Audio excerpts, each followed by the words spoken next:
নমস্কার বন্ধুরা, শুভ সকাল। অন্নপূর্ণা হেসেলে সবাইকে স্বাগত জানিয়ে আবারও একটি নতুন রেসিপি শুরু করছি। সেটা হলো মিষ্টি দই। বন্ধুরা, আপনারা হয়তো আগে বাড়িতে অনেকবারই দই বসিয়েছেন, কিন্তু কখনো বসেছে বা কখনো বসে না। তো আমি কিভাবে আজকে দইটা বসাচ্ছি আপনারা প্রথম থেকে শেষ পর্যন্ত দেখতে থাকুন। আশা করছি আমার মতো দই বসালে আপনারাও সফল হবেন এবং খেতেও একদম দোকানের মতো সুস্বাদু হবে। চলুন শুরু করছি আজকের ভিডিও।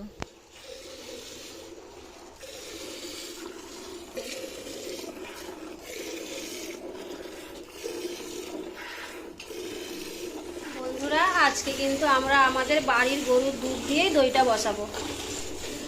এখানে আমরা দই বসানোর জন্য 1 কিলো দুধ নিয়েছি। তো প্রথমে আমি দুধটাকে ভালো করে ছেঁকে নিলাম। দুধটাকে আমরা ভালো করে ফুটিয়ে গাঢ় করে নেব। তো দেখুন, এখানে আমাদের দুধটা অনেকটাই গাঢ় হয়ে গেছে। এবার আমি আগে থেকে 3টে এলাচ ফাটিয়ে রেখেছিলাম, ওর মধ্যে দিয়ে দিলাম। তো দুধটাকে আরও একটু ফুটিয়ে গাঢ় করব। দুধটা আমার এদিকে ফুটতে থাকুক, আমি ওইদিকে ততক্ষণ চিনির একটা ক্যারামেল তৈরি করে নেব দইয়ের কালার আনার জন্য। বন্ধুরা, 1 কিলো দই বসানোর জন্য দেখুন মাঝারি বাটির আমি 1 বাটি চিনি নিয়েছি। তো এখান থেকে হাফ আমি ক্যারামেল তৈরি করব। হাফ চিনিটা দিয়ে দিলাম, তার মধ্যে সামান্য একটু জল দেব। এরপর চিনিটাকে ভালো করে গলিয়ে নিতে হবে আর অনবরত নাড়তে হবে, নইলে তলায় লেগে যাবে। দেখুন বন্ধুরা, ক্যারামেল আমাদের পুরোপুরি রেডি। যখন এমন লাল হয়ে আসবে তখন সামান্য দুধ দিয়ে দেব। বন্ধুরা, দুধটা যে ক্যারামেলের ওপর দিলাম, এখন কিন্তু আমার আঁচটা বন্ধ আছে। তো এই আঁচটা বন্ধ করে ক্যারামেলের ওপর দুধটা দিতে হয়, না হলে অনেক সময় দুধটা কেটে যায়। বন্ধুরা, দুধ আমার এদিকে ফুটছে আর এদিকে আমি যে ক্যারামেলটা তৈরি করেছিলাম সেটা ওই ফুটানো দুধের মধ্যে দিয়ে দেব।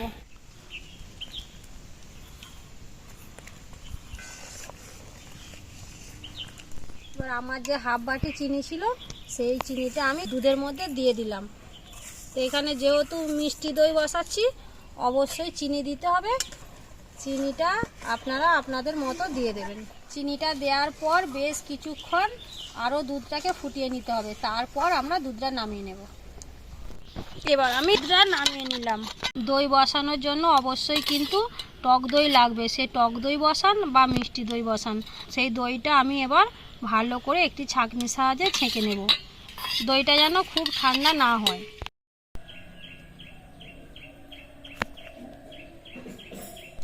দই থেকে আমাদের জল ঝরে গেছে। এবার আমি দইটাকে দেখুন ভালো করে ফেটিয়ে নিচ্ছি।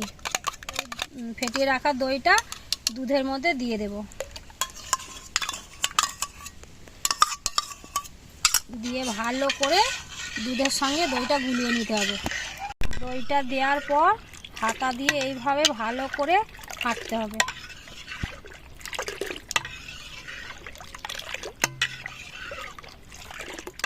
দেখুন বন্ধুরা, দুধের মধ্যে একটা আঙুল ডুবিয়ে দেখতে হবে। এই যে দেখতেই পাচ্ছেন আমি আঙুলটা ডুবিয়ে রাখছি, এই অবস্থাতেই কিন্তু দইটা বসাতে হবে। এখানে আমি মাটির খুঁড়ি নিয়েছি দই বসানোর জন্য। মাটির খুঁড়িতে দই বসালে খুব ভালোভাবে বসে। আপনারা চাইলে যে কোনো পাত্রেই বসাতে পারেন। এইভাবে আমি সব খুঁড়িগুলিকে ভর্তি করে দেব। এর মধ্যে প্রথমে আমি একটা পেপার দিয়ে দিলাম, তারপর একটা থালা দেব, এরপর একটা তোয়ালে ঢাকা দিয়ে দেব। দিয়ে আমি সারা রাত্রি এইটা চাপা দিয়ে রেখে দেব। বন্ধুরা, 12 ঘন্টা আমাদের হয়ে গেছে। এবার আমরা খুলে দেখব কতদূর কি দইটা বসলো।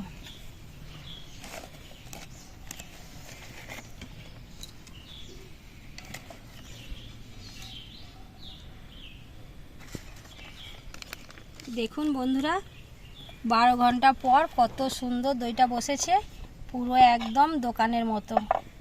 দেখুন, উপর করলেও পড়ছে না। এবার আমি কেটে দেখাবো। দেখুন, একদম কিন্তু দোকানের মতো লাগছে। খেতেও কিন্তু দুর্দান্ত হবে।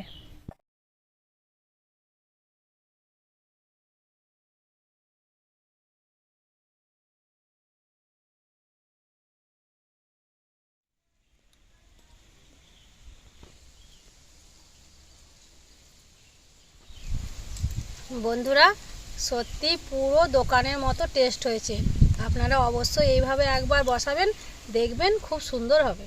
আমাদের ভিডিও আমরা এখানেই শেষ করলাম। আপনারা অবশ্যই একবার বাড়িতে বসাবেন আর আমাকে কমেন্টে জানাবেন। যদি আপনারা আমার নতুন বন্ধু হয়ে থাকেন তাহলে অবশ্যই চ্যানেলটি সাবস্ক্রাইব ও ফলো করবেন। লাইক, কমেন্ট, শেয়ার করতে ভুলবেন না কিন্তু।